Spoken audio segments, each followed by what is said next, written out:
Larry Norman was the guy who invented Christian rock, and so it was like listening to this song inside my head for years since I was a kid. And there's this movie that they used to play at church to scare kids into asking Jesus into their heart called Thief in the Night, and the soundtrack was done by Larry Norman. And I just knew all these songs. They sounded kind of Beatlesque, so I was waiting to give my wife a ride home from a dentist visit one day, and I found this old Spin magazine, and I opened the back page on this thing called the Hidden Tracks. It's always the last thing they have in that magazine.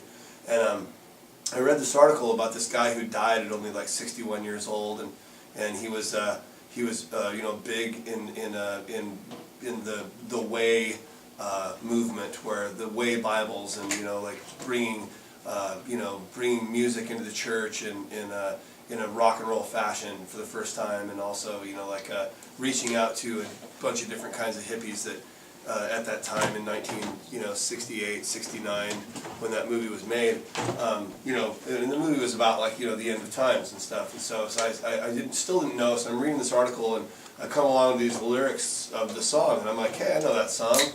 I heard that song in church when I was a little kid. And then so later on that day, Jimmy and Lefty showed up. We had band practice, and as a lot of the early songs that we wrote together came to be, it was just like a little riff that Lefty would come up with, little rhythm track, and it just immediately inspired some words that I just that I needed to say, and Jimmy put some kick-ass beat behind it, and we had our first little pop song. I think it's a pop song, kind of inspired by Larry Norman.